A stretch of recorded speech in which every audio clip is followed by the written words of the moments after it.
Hello, Kid Detectives. Happy Tuesday, and today is also the release of the movie Scoob. So there's my buddy right there.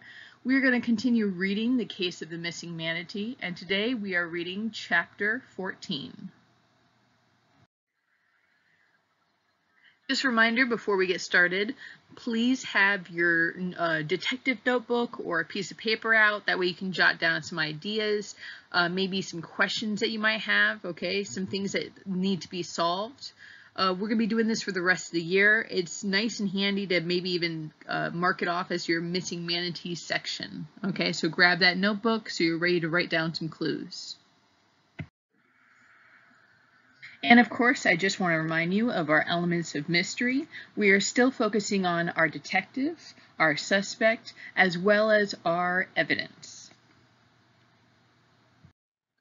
Our learning target today is going to be a continuation of yesterday. I can describe characters in a story, their traits, their motivation, and feelings by paying close attention to the dialogue. And just like yesterday, we're going to be focusing on our character because he still is struggling. He's just went out searching for the manatee. He's come home and now he's like stuck because he can't figure out what to do. He recovered his evidence. He pretty much sees that Dirty Dan is guilty. Now he doesn't know what to do. So we're continuing with that learning target. There are a few vocabulary words to go over before we start reading chapter 14. The first vocabulary word is excruciating. Excruciating has a couple different meanings here. Intensely painful, mentally agonizing, very embarrassing, awkward, or tedious. So what that can mean in our story is that our friend Ski is going to go to Dirty Dan's camper and basically accuse him of killing a manatee. Okay? So it's a little awkward.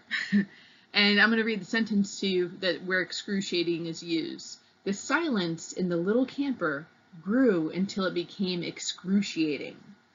So it's so quiet and it's so like awkward and weird that it's killing, like it's bothering Skeet at this point.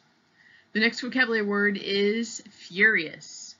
Okay, and furious, which you've probably heard several times with Fast and the Furious, but it's a little bit different. It's not energy. It's extremely angry or full of anger or energy, violent or intense. So our main character, Skeet, is really frustrated at this point. He doesn't like how Dirty Dan is kind of taking his accusations, so he just, gets really upset about it. And the last vocabulary word is cinder block. And you may be familiar with this term, but I just want to point out what exactly this word is. A cinder block is a lightweight building brick made from small cinders mixed with sand and cement. Okay? And now you are ready for our reading today. So before we start reading chapter 14, let's review chapter 13 with a recap. So Skeet has just found his evidence. Okay? Case closed. End of story, right? No, Skeet is still struggling now. And the hard thing is he doesn't know what to do with the evidence that he's found. Okay, so he's frustrated. Do I go to the deputy? Or how do I handle the situation when you're accusing a friend or, I guess, an idol? Okay, so he's really struggling with that. When he gets home, his mom is out and Meemaw went shopping. So he still is kind of left alone with his thoughts and they're kind of festering. When Meemaw gets home from shopping, she's her old cheery self and she notices that Skeet is acting kind of off. So she right away, what's wrong with you? She gives him that stare, that penetrating look. And he basically tells her everything. Like, look, I found this. Here's the evidence. Dirty Dan is a suspect. Like, he's guilty. And Meemaw is able to kind of talk to him. And she basically suggests that, you should talk to Dirty Dan first. And that's an interesting thought because you would think, oh no, go to the authorities. This is something they need to handle. But Dirty Dan is kind of a friend, sort of, towards Skeet. So the right thing to do in this situation seems to be able to talk to Dirty Dan as a friend. And that's where we've left off. So chapter 14, we're jumping right into that wonderful, awkward conversation where Skeet is going to accuse or suggest to Dirty Dan that he knows all about what he did.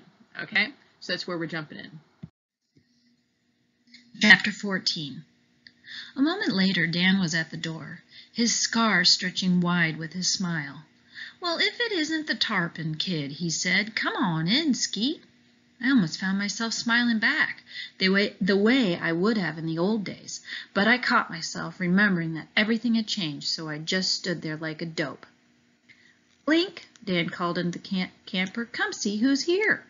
Blink came running to the door, followed by Blinky. When he saw me, Blink's face lit up and his hand went for his pocket. We played a few rounds of our game right then and there, with me still standing on the cinder block they used for a step. I'd noticed Dan looking out toward Meemaw's car while Blink and I played flip. "That your grandma out there in the car?" he asked when we were done. I nodded. "She want to come in?" he asked. "No." Dan looked puzzled and said, "Well, how about you? No sense in us standing here letting all the air conditioning out." The moment had come, but I was so nervous I was shaking. After taking a deep breath, I managed to say, "I've got to talk to you." "So come on in," he said, stepping back so I could pass through the door. I glanced toward Blink. I said quietly so he couldn't hear, "Alone would probably be better." Dan nodded. Calmly he turned to Blink and said, "Could you eat a slice of that red and white cardboard Larry calls pizza?" Blink laughed and laughed with delight. "It's not cardboard, Dirty Dan. Dirty Dan is silly. Blinky likes Larry's pizza, and so do I. Skeeter, do you like Larry's pizza?" I nodded, trying to smile back at him. I wished I could leave and go to Larry's with him, even if it meant eating a piece of the awful stuff that came out of Larry's microwave. "Here," said Dan, reaching into his wallet and handing Blink $2. "One slice for you and one for Blinky. Then come on home, okay?" "Okay, Dirty Dan. One for me and one for Blinky. Thanks, Dirty Dan. Bye, Skeet." "See ya, Blink," I said, miserably. I'd suddenly thought of something. What would Blink do if Dirty Dan went to jail? I pushed the thought away. Blink was gone, and I was face to face with Dan. I didn't have much time. If Larry wasn't busy, Blink could get 2 slices of pizza nuked and be back in 5 minutes. Dan nodded toward a chair and sat in what was obviously his usual seat in front of the TV. He took the bottle of Jack Daniels from the table and poured some into a glass. "Get you something to drink?" he asked. I shook my head. Dan took a long sip. "Well," he said, "somehow I get the feeling you're not here to talk about tarpon, fishing, the weather, or the price of tea in China." I swallowed. After a pause, I spoke, and the words came out in a rush. "I found the manatee's body. There was a blue rope around its neck. It matches the rope in your boat." Dan lifted an eyebrow, and his scar stretched upward. He took a sip from the glass and looked at me, waiting for me to say more. "And at the place where I first saw the manatee, there was one of Blinky's tennis balls. I have it." And I stared into my lap, unable to look at him. This time I waited for him to speak. The silence in the little camper grew until it became excruciating. I wanted to scream, "Say something!" Finally I said desperately, "I saw your gun." He nodded, sipped, and said, "And that led you to conclude what, exactly?" Oh man, he was doing this on purpose, trying to make it even harder for me. Did I have to spell it all out? Couldn't he just admit what he'd done? My anger gave me enough courage to say, "You're the one. You shot it. Then you hit it." Dan looked somewhere over my shoulder for a long time without speaking. "Why?" I whispered at last. "Why?" Dan repeated, and he sounded very tired. He didn't offer an answer to the question. After another long silence, he said, "Remember on Wednesday how you looked and looked for fish, and at first you couldn't see them, even though they were right there the whole time?" "What's he doing talking about fishing?" I thought wildly. He went on, "And then you began to look through the water, not just at the surface, and you began to see." He was trying to change the subject, trying to make me think about something else. How simple did he think I was? Yeah, I said, sounding and feeling angry. So what? All I'm saying is that things aren't always the way they look at first. He shrugged and took a sip from his glass. That's it? I said. I couldn't believe it. That's all you have to say? Dan set the glass down. Until you cool off and have a chance to think this over, I guess it is, he answered. I stood up, furious. What was there to think over? I could feel how red my face was. I was conscious of my hands and legs shaking and my heart beating way too fast. I knew how I must look to Dirty Dan, and that only made everything worse. In my mind, I was shouting, until I cool off? What's that supposed to mean? Until I'm as cool? No, as cold-blooded as you, I wanted to say. You let people call you the Tarpon Man, Mr. Catch-and-Release Fisherman, but maybe you never noticed. It's a little hard to release something after it has a bullet through its brain. That was what I wanted to say. It was what I should have said. It was what I would have said if I'd had any guts. Instead, I stood there for a moment, sputtering, mad, while Dirty Dan sat in his chair with an expression on his face that I couldn't read. Then I tore open the door of the camper and ran out, nearly tripping on the cinder block step as I made my escape.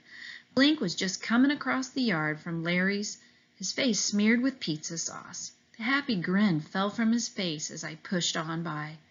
Uh-oh, I heard him say. His voice rose in the high, panicky way it did when he sensed trouble. Oh, Blinky, Skeet's mad now.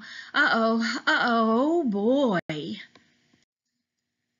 could have stopped to tell him not to worry, that I wasn't mad at him, but I didn't do that either. I got in the car and slammed the door shut. Mima looked at me questioningly, but I didn't explain, and she didn't press me. When we got home, I headed to my room. Not hungry? Mima asked. I shook my head. I expect you've got some thinking to do, she said. I nodded. If you feel like company, I'll be right here, she said. Thanks, I said dully, though I was thankful that she knew when to leave a person alone. Lying on my bed, I stared at the ceiling while I went over and over my meeting with Dirty Dan. There was one thing he had said that I had to admit was true. Things really aren't always the way they look at first. For years, I had thought Dan was a hero.